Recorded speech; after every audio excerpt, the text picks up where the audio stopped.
Guys, I want to thank the following sponsors of the podcast. I want to thank GoHunt.com, my friend Cody Nelson of 25 plus years. I call him the glassing guru. He's the optics authority. He's the optics manager at GoHunt.com Gear Shop. If you guys have any interest in purchasing optics at all or have any questions, give Cody a call directly at 702-847-8747. That's extension 2. You can also email him directly at optics@gohunt.com or call him or text him on his cell phone, 602-399-3699. I want to thank GoHunt Optics Department for their sponsorship of this podcast. I also want to thank the GoHunt Insider. Remind you guys that if you go to gohunt.com/JScott, you're going to get a $50 GoHunt Gear Shop gift card just for signing up. I also want to thank KUIU Ultralight Hunting. You can find out more about KUIU, which is the gear that I wear on all of my hunts. I also wear it on my fishing trips. Pretty much everything I wear. You can go to their website, which is KUIU.com, KUIU.com, to find out more. It's also a direct-to-consumer website, so you won't find this in any retailers. You can order directly off the website. Go to KUIU.com, KUIU.com. Phonescope.com, use the JScott20 promo code. You're going to get a 10% discount on all orders. Guys, I also want to tell you about a new sponsor of the podcast, Kyle Lynch, who is also a former Army Ranger who served with the 2nd Battalion, the 75th Ranger Regiment in Iraq and Afghanistan. Kyle has also been a deputy sheriff and volunteer firefighter, and he is really involved on the tactical side. He is actually co-owner of a company based in Georgia called Armageddon Gear. They do a ton of stuff that serves the military and commercial, tactical, and competitive shooting markets.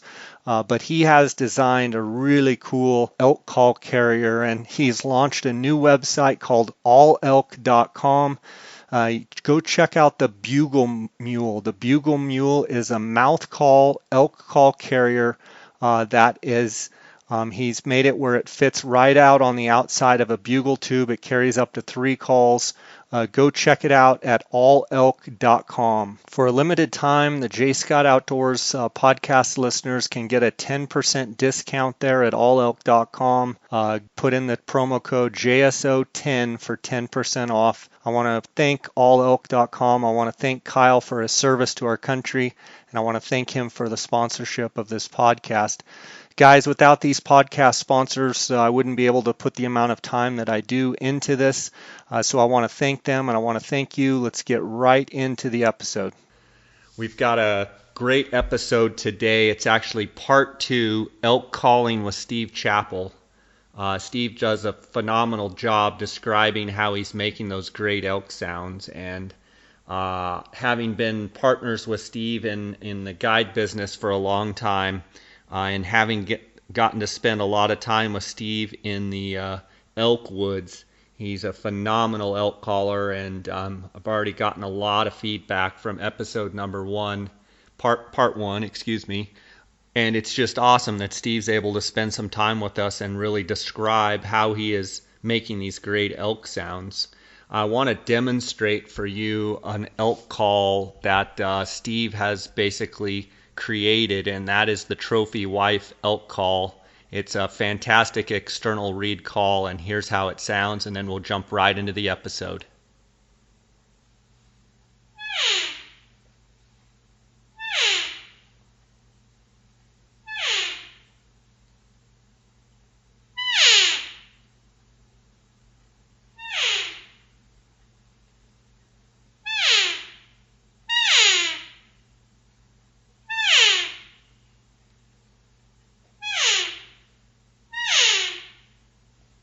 The orange reed. I prefer it overall for doing my cow calling because it's very sensitive, but it also produces just a nice full 3-dimensional elky tone is what I really like about it.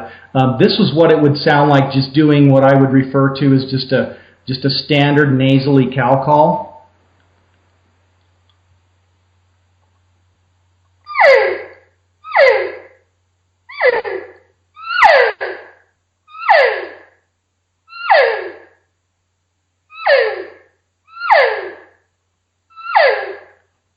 Just something like that. Yeah, very sensitive, very three-dimensional. I don't know if it translates over the phone or not, but yeah, you take it out in the woods, it's got a very three-dimensional quality to it. Yeah, very, very realistic, and obviously over the recorder it's not going to sound as good, but if you do go on Steve's website, you can hear, it's probably going to sound better. I can tell you in person it is spot on, and there's nothing, in my opinion, there's nobody else that can blow a call like Steve, and so, that is the Estrus Excited. That's the orange reed. I believe the plate on that, Steve, you can correct me, is maybe not as, it's either more angled or it's the least angled out of all of them. Is that correct? You know, Jay, they actually all have the same angle on the plate. It's more so in the reeds that you get the tones. That's also the reed that I use to make my more aggressive, high-pitched cow calls, and that sound that I want to hear that sound. That's I wasn't gonna for sure forget that one. When I say that you went by being a great caller, or let's say a very good caller, all of a sudden you call me on the phone and say, "Listen to this." And I was floored. I mean, I've done the buzz and stuff for a long time, but this, in my mind, took elk calling to a whole nother level. Can you talk a little bit about it and then give me some demonstration?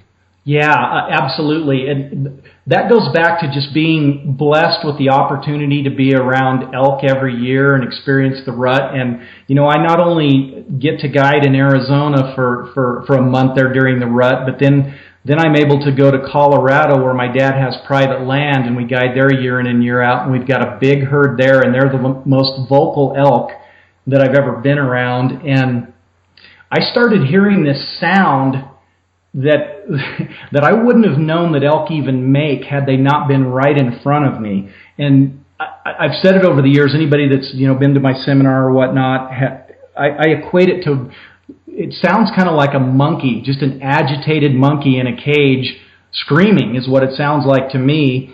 And then I believe there was a point where you got a cow on video doing this sound. And then in 2007, after hearing this sound for probably a decade, I was finally in Arizona in Unit 3C and had a cow come right up to me, probably 8-10 yards away, making this sound. And it's just incredible how, number one, how aggressive it is, how raspy it is, and then more importantly, how the bulls respond to it. So I went about trying to duplicate the sound, and again, kind of going back to my roots and, growing up on the farm and spending a lot of time on the tractor, I just started messing with varying tongue pressure, using my vocal cords, vibrating my lips, various things, and just ultimately, just through trial and error, not because I'm a natural at calling, but just spending a lot of time on it, was able to come up with, what we refer to this as the Estrus Scream. And I'll blow that, and then I'll also blow just what I refer to as high-pitched, excited cow calls. And what I found most recently is if I kind of mix those two together, that seems to be the best combination. Jay, it kind of flies in the face of what we were talking about earlier and how subtle and sexy I want to be when I'm blowing an open reed call. When I blow this call, by contrast, I want to be that loudmouth that wants attention right now, because the cows that I've seen making this sound, it's a desperate sound. It's insistent. They need some attention right now. They're in heat. They're only in heat for a certain amount of time, so things need to happen, and I believe that's why they're aggressive about it. So anyway. This is how I get that sound. I'm blowing the call as if I'm just making a cow call, but I'm using my vocal cords to get that raspiness, and it sounds like this.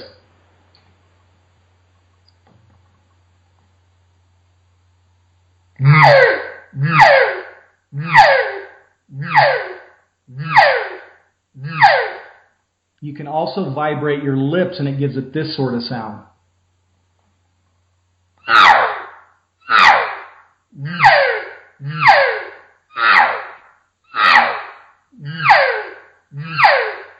Okay, and then also, like I said just a minute ago, you can also implement high-pitched cow calls, and it just tends to turn up the emotion in what you're putting out there to the bulls, and it's going to sound like this.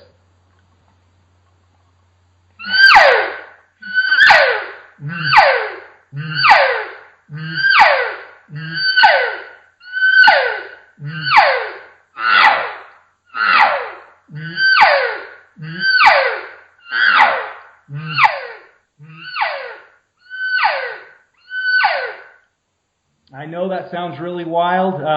That's the hardest. And would you blow it? Would you blow it just that many times? Would you fire off that? That's the crazy thing. Yes, Jay. In contrast to how I blow on a normal sequence, it just totally flies in the face of how I usually call. And that's the hardest thing with my personality is not wanting to be loud and intrusive out there in the woods. Sometimes it takes somebody being with me to give me some encouragement. Matter of fact, my second cousin, Gary Stanley, is very good at that.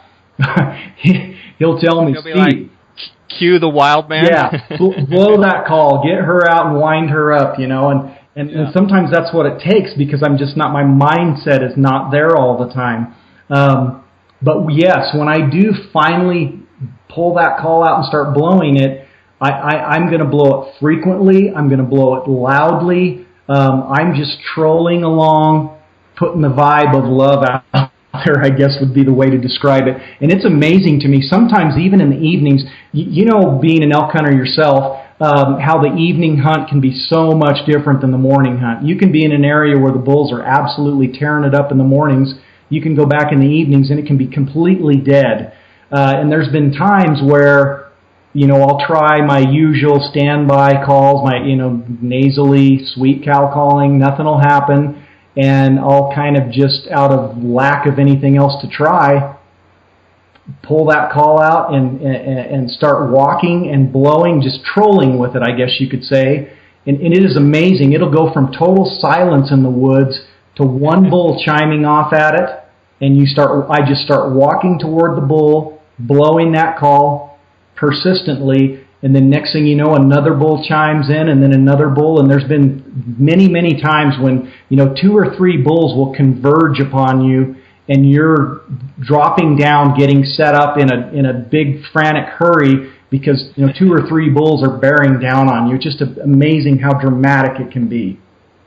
Yeah, I've seen you do it, and I've seen you do it on your DVDs, and I've heard that sound, and I know that when I hear that sound, usually you hear bulls fighting, you hear, them crashing trees, you hear all sorts of stuff, and it's just, you're not going to use that all the time, Right. Maybe not when the rut's not even going yet, but if it's any time at all where they're getting after it and getting with it in September, I think that call could be extremely deadly. I think one of the things to point out there is, a lot of people can do that kind of scream with their lips, but to me, that vocal cord, and if you just do it one more time for me, where you're doing just your normal high-pitched kind of cow call, but then you're letting your vocal cords vibrate, and then going, you're keeping that high pitch, to me, of all the sounds, that is the most authentic cow calling that you could ever want to mimic right there. Can you give me just 7 or 8 more just of that real intense sweet vocal cord and high pitch like you were doing? I agree, Jay. And again, it goes back to emotion control and breath control, because when I first popped that call in a couple minutes ago to do it, I was just a little tuned up emotionally, and it's very hard to do if you have that shortness of breath. So again, I want to stress to guys that the key is to get that deep breathing and just get yourself relaxed before you try to make this call. So let's see if I can pull it off here. and plus, not having talked for an hour. Right. Okay, so here goes.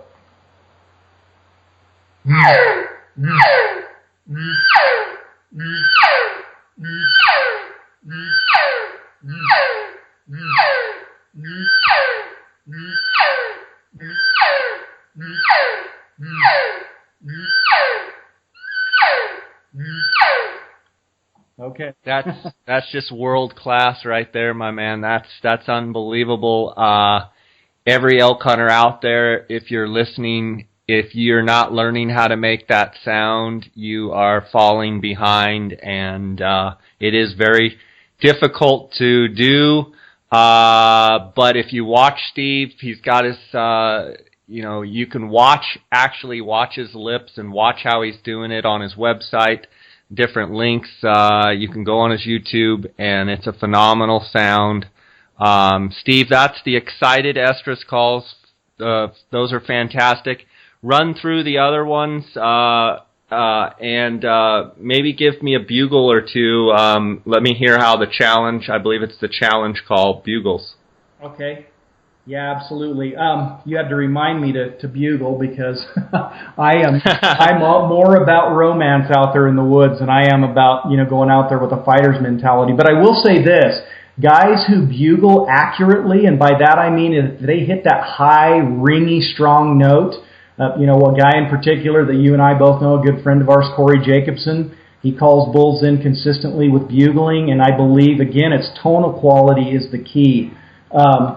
So when I'm bugling, again, that's what I'm looking to do, is hit that high, ringy tone that bulls make when I'm just doing a regular bugle, and then I'll contrast that with a lip ball, which I'll demonstrate that after I do this high, ringy bugle.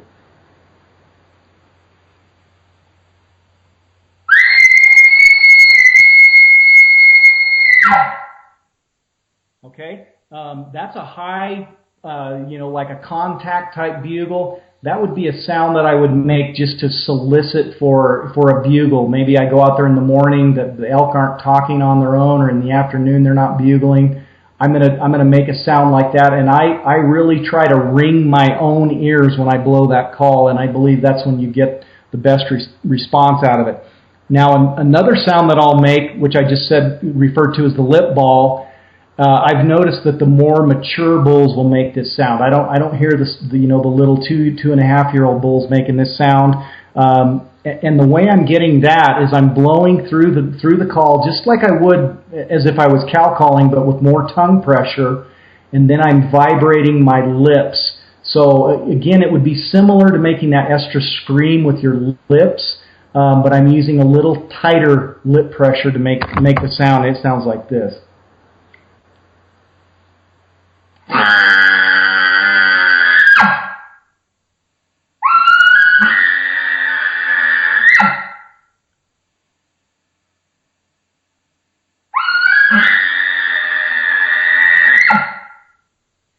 And I've noticed that sometimes when bulls won't answer just that high-pitched sound, they'll answer that lip ball because, they view you more as a threat to them and their cows when you're out there making that more dominant sound. And then another sound that can be made, which, also just shows more emotion, would be chuckling, adding that onto the end of the call, whether it be a lip ball or a bugle. You could add a chuckle at the end. I kind of think chuckling is just not necessarily a call that a guy needs to make at all to call a lot of elk in. In fact, I think you could go out there for the rest of your life and never chuckle once and call a ton of bulls in. But it's just another thing to add to your arsenal out there. The key to it is that it's a 2-part sound. The first part, just by accident, I kind of relate it to the bark of an elk. So it's a real forceful out breath as you're blowing across the reed. So the first part of it's like this. Okay, and you don't want to go around making that sound, obviously, because you're going to scare a lot of elk away doing that. But then the second part, you're breathing air back in, and you actually, it sounds crazy, but you don't have your tongue on the latex of the reed on the second part of the call. It's only on the first part of the call that you're putting pressure on the latex. So when you put it together, I know it's a little hard just over the phone to kind of demonstrate this technique, but this is what it sounds like when you put the two parts together.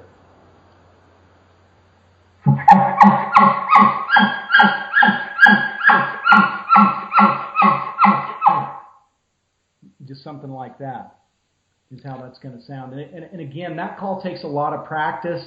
Yeah, I was going to say, that's ridiculous.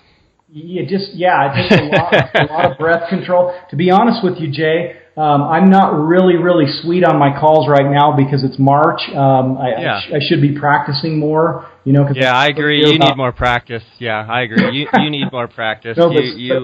But seriously, it actually takes some cardiovascular conditioning to blow that chuckle without getting totally out of breath. And now that I blew that, I'm a little out of breath. I need to go out and go for a hike after we get. Well, yeah, we're working out here on a Sunday afternoon, blowing elk calls.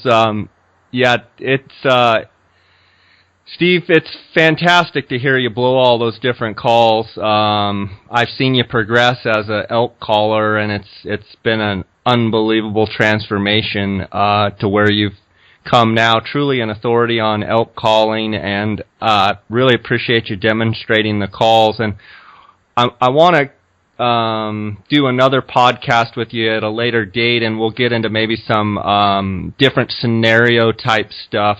But for today, I want to go into, in kind of conclusion here, I want to talk a little bit about your Chappell Guide service, Premier Elk Outfitter in Arizona. And also I have your Arizona Application Strategies Mastering the Draw DVD, which I watched last night, and I just thought it was phenomenal. I actually learned some things about the draw, having been a resident for many years here.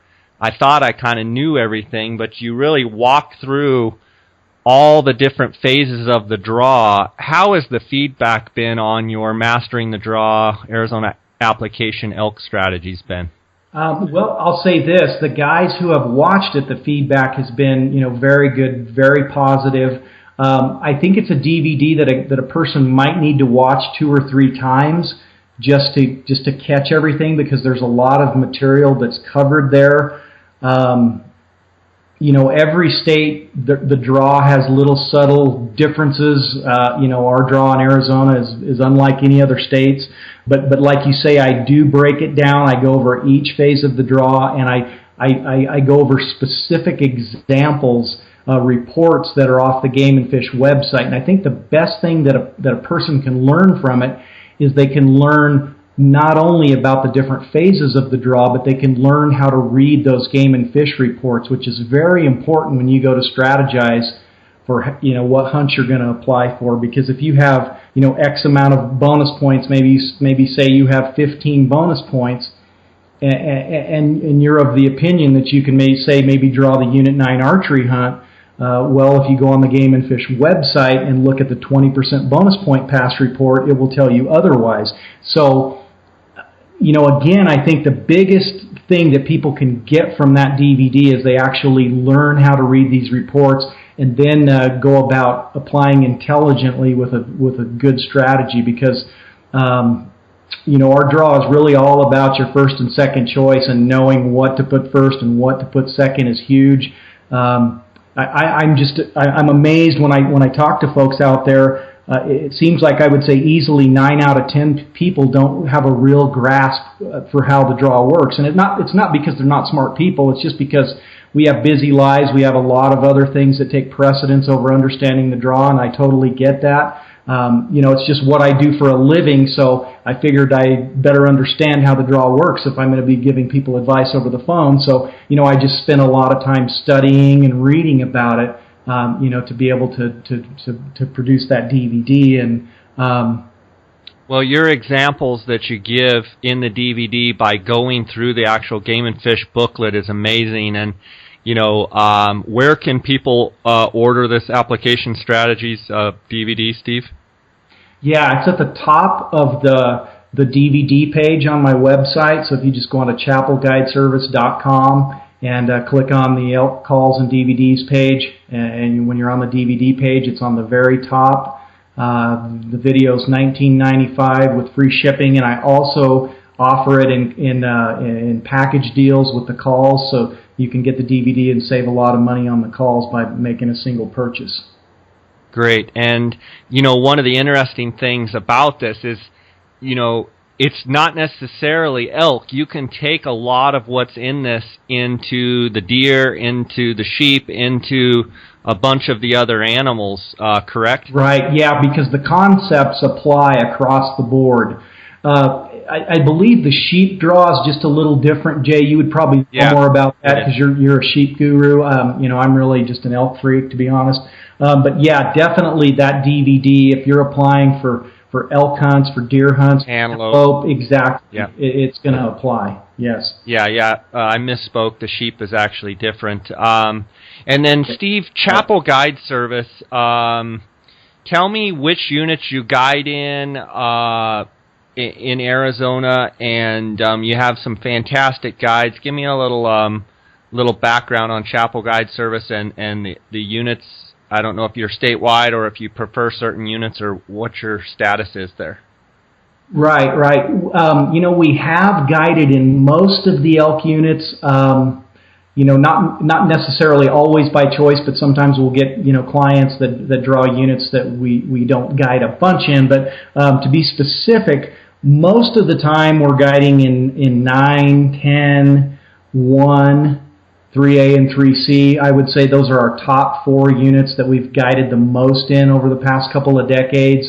But we've also guided in 8, 7 West, 6A, 27, 6B, 5B North and South. But again, it kind of comes back to, I believe that the reason why we guide more in those 4 units that I mentioned first, 9, 10, 1, and 3C, is because of the fact that it takes people longer on the average to draw those units, so there's a lot more at stake when a non-resident draws those tags. They've been waiting, anywhere from 12 to 17, 18 years if it's an archery hunt, and longer than that if it's a rifle hunt.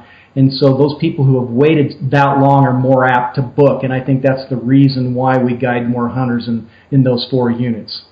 And and quite honestly, you like, and your guides, you guys like to be in some of the more premier units as well, I would think also. Sure, yeah, because just like you, I'm sure you would agree, Jay, we've only got 2 weeks for the actual archery hunt every year. It's the same for you or I as a hunter. So, I guess this might sound a little bit selfish, but obviously, you or I, we're going to want to be in a unit like 9 or a unit like 23, where there's typically more 350 and better bulls, where there's generally a higher bull to cow ratio because of how the unit is managed by the Game and Fish.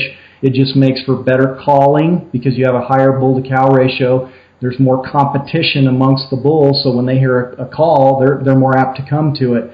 So yeah, obviously we're more inclined to want to be in those more premier units. Just because of the shortness of time.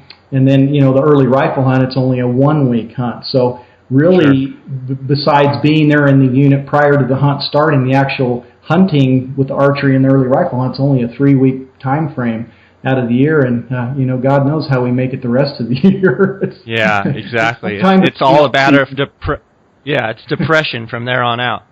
Exactly. But you do late hunts as well as you do some deer hunts and antelope, and you're a full service guide service, correct? Yeah. We offer fully outfitted hunts with camp and all meals provided if a guide needs that, and then also a very popular option, especially with residents that we hunt with, would be a guided only hunt where they supply their own camp and their own meals and save quite a bit of money by doing that, and we just basically take them out and guide them. The hunting aspect of the fully outfitted or the guided only is exactly the same. It's just whether or not we provide the camp and the meals. And yes, we also do late hunts, which take place there in late November, early December. I won't kid, they're a much more challenging hunt. The bulls are off in more remote areas. They're harder to find. The name of the game there, instead of calling, is glassing. But I was going to say, they're not streaming their guts out and giving their position away, are they? Yeah, exactly. Saying, here I am. No, it's more a game of being patient, being a methodical glasser, finding a bull and then making a game plan. And I will say this, there's been bulls that I've taken on late hunts with hunters that just the feeling of accomplishment is just astounding when you overcome all the odds and take a bull on a late hunt. And I will say some of the pack outs can be pretty interesting as well. I'm sure you would agree with that. Yeah, for sure. I'm going to go ahead and go on the record and say I'm pretty much retired doing any late elk hunts. Good decision. That's a good yeah. decision, Jay. And I will say I'd be very remiss if I didn't give, a lot, if not most of the credit to my guides. I have some just absolutely outstanding guides. And, over the years, I've been very fortunate and blessed to be introduced to some just outstanding people, who are passionate about elk, number one, and then also just quality people. Because, let's face it, when you have a guy hunting with you for a week or 2 weeks, you're not only hunting together, but you're out there and you're visiting, you're conversing. I think having a quality connection there is also very important, aspect of the hunt, not just the hunting part of it. So I've been very fortunate to have guides that not only excel in tagging of big elk and being passionate and driven about elk hunting, but also just having a lot of people skills, a lot of character, a lot of integrity. If we say we're going to go out and leave at 3 or 3:30, by golly, we're ready to leave at 3 o'clock. Just doing what you say you're going to do and following through on it. And I've just been, really, really blessed by God to have some outstanding guides as part of my team. Absolutely, Steve. It's been awesome spending some time here with you. And I'd like to finish on one note. You mentioned you've been blessed by God. I know you're a man of faith, as am I. I just want to ask you a question about what does your faith mean to you, and can you elaborate a little bit on the blessings and such that we've all gotten, but that you've gotten specifically? Oh, great question, Jay. Without making it too simplistic, everything to me is from God. I would be nowhere without God. I feel like I lean on Him daily for guidance and wisdom, and because as a human in my own flesh, I'm just very weak and fragile. But when I know I have God on my side, He loves me, He's for me. He wants to help me in my decisions and guide and direct me. And when I lean on that, but most importantly is knowing that despite my imperfections, despite my sin, none of us are perfect. Just knowing that my sins are forgiven, that Jesus Christ dying on the cross, paying the penalty for my sins, knowing that's what I'm relying on to get me to heaven and nothing else. There's just a sweet peace that brings to a person, and then everything else in life falls in line. And to be honest, I can't imagine living life without that peace and without that relationship with God through that I get through Jesus Christ. It's everything to me. Absolutely. Couldn't have said it better myself. And just an awesome hour here with you, Bud. I know hopefully maybe during the summer we can have another one and maybe get into more situational hand-to-hand, tactical type stuff with the calling. Maybe get an update with you, see how your trail cameras are doing. An elk update or such. I wish you the best in the draws, and tell Barb and the kids hello. Tell your dad hello for me, and it's been great having you, and just cherish you as a friend, and just really enjoyed the years I've gotten to spend with you, and admired your work, and just a high-class quality individual, and phenomenal elk caller and elk guide, and just thanks for being with us. Oh, thank you, Jay. The pleasure's mine. It's been a great 20 years that I've known you, and please pass along my hello to Gene, and hope you guys are doing great. And I hope we can both get through this EHD, I call it, elk hunter's depression, for the next 6 months and make it to September. And everything will be good, and I look forward to maybe seeing you out there in the elk woods. That sounds great. I only know a couple ways to handle that EHD, and that's lots of turkey hunting and lots of fishing, and then at that point I can block most of it out of my mind except for those wee hours in the morning. But, yep, it will be soon here. We'll be hearing those elk bugle, and I look forward to it and look forward to seeing you again, buddy. Okay, so take care. Thanks, Jay. You do the same. And I do want to say the best way for people to look you up is chappellguideservice.com. That's the best way to contact you for all the calls, for the guide service, for everything, correct? Yes, absolutely. We also have a Facebook page, which is Chappell Guide Service, but you can get to that from the website. So, yes, the website is the best. Okay, sounds good, buddy. Take care, and I'll catch you later. Thanks, Jay. God bless.